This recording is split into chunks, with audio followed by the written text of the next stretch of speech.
The restaurant went silent. Forks hovered mid-air, conversations died mid-sentence, and even the pianist's fingers hesitated over the keys.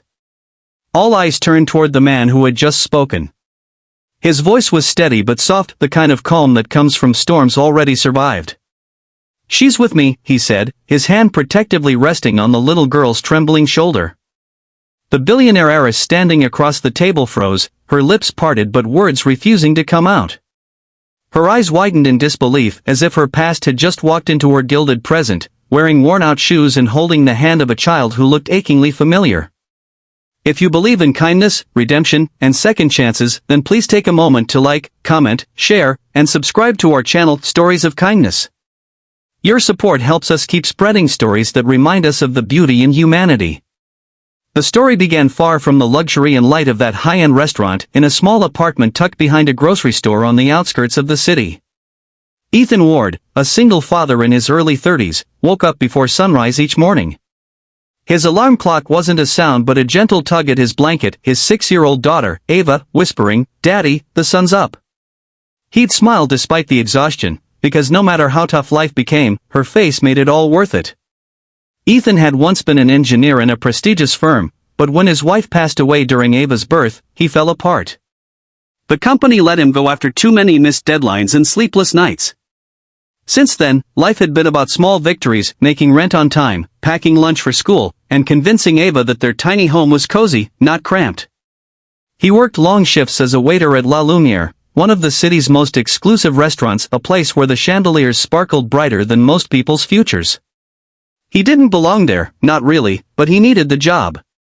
The manager, a sharp-tongued man named Marco, often reminded him that one wrong move could cost him everything. Still, Ethan endured, because Ava deserved more than just survival, she deserved dreams. Every night, as he tucked her into bed, she'd ask about her mother. "Was she kind like you, Daddy?" Ethan would nod, forcing a smile. "Even kinder," he'd whisper. What he never told her was how much she resembled her, the same dark curls, the same dimple on the left cheek. Sometimes, he'd catch himself staring, feeling both gratitude and grief intertwining silently inside him. Then came that Saturday afternoon. The restaurant buzzed with the noise of wealth, laughter layered with arrogance, perfumes that smelled like power. Ethan was called in unexpectedly because the VIP section had been reserved for a private gathering. Marco told him to keep quiet, serve fast, and don't embarrass the place. When he arrived, he saw her. Across the grand dining hall stood a woman in a white silk dress, her posture perfect, her hair styled with effortless grace. Her name, whispered among the staff, was Clara Beaumont, daughter of industrial magnate Vincent Beaumont, heiress to one of the largest conglomerates in the country. She was there to host a charity luncheon, her name shining on the banners like a royal crest. To everyone else, she was untouchable, elegant, poised, unreachable. But to Ethan, she was something else. She was the woman he had once loved before life tore them apart. Years ago, before the weight of wealth and expectation separated them, Ethan and Clara had met as young interns at an engineering project. He had been ambitious but humble, she had been brilliant but tired of the golden cage her family kept her in. They fell for each other, quietly, deeply, against all odds. But when her family found out, her father ended it brutally. Ethan was fired from his internship, and Clara was sent abroad. He wrote her letters for months, never knowing she'd never received them. Then, silence. Now, years later, fate placed them in the same room, one serving plates, the other being served. Clara didn't recognize him at first. Why would she?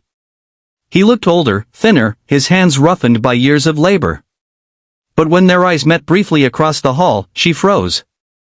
Something about the way he moved, the kindness in his gaze, it tugged at an old memory she'd buried beneath layers of duty and luxury. During the lunch rush, Ethan worked tirelessly, but he couldn't shake the trembling in his hands. At one point, Ava, who had been waiting quietly near the staff corridor, since he couldn't afford a babysitter that day, wandered toward the tables. She had a small bouquet of daisies she'd picked from outside, planning to surprise her dad. But before Ethan could stop her, she tripped and fell right near Clara's table. The daisies scattered across the marble floor. Everyone gasped. The hush was immediate. Marco hissed from the corner, "Get that child out." But before anyone could act, Clara stood up. Her eyes fell on the little girl, those familiar brown eyes, that dimple on the left cheek. Her heart stuttered. She knelt down instinctively, helping Ava gather the flowers. "Are you all right, sweetheart?" she asked softly. Ava nodded shyly, murmuring, "I just wanted to give these to my daddy." Clara smiled faintly. "That's very sweet of you. Who's your daddy?" And that's when Ethan arrived, breathless, his apron dusted with flour and sweat. He crouched beside Ava, gently brushing the dirt off her knees. "It's okay, honey. I've got you." Then he stood up slowly, facing Clara. The room watched in silence, curiosity flickering through wealthy faces. Clara's lips parted. Recognition dawned. The years fell away in an instant. "Ethan," she whispered, barely audible. He met her gaze, steady, calm, tired. "She's with me," he said quietly, protectively. The phrase echoed through the hall. Clara's world tilted. The little girl, his daughter, looked like her reflection from years ago. The truth hit like lightning, Ethan had moved on. Or maybe life had moved him in ways she could never imagine. For the first time in years, she didn't know what to say.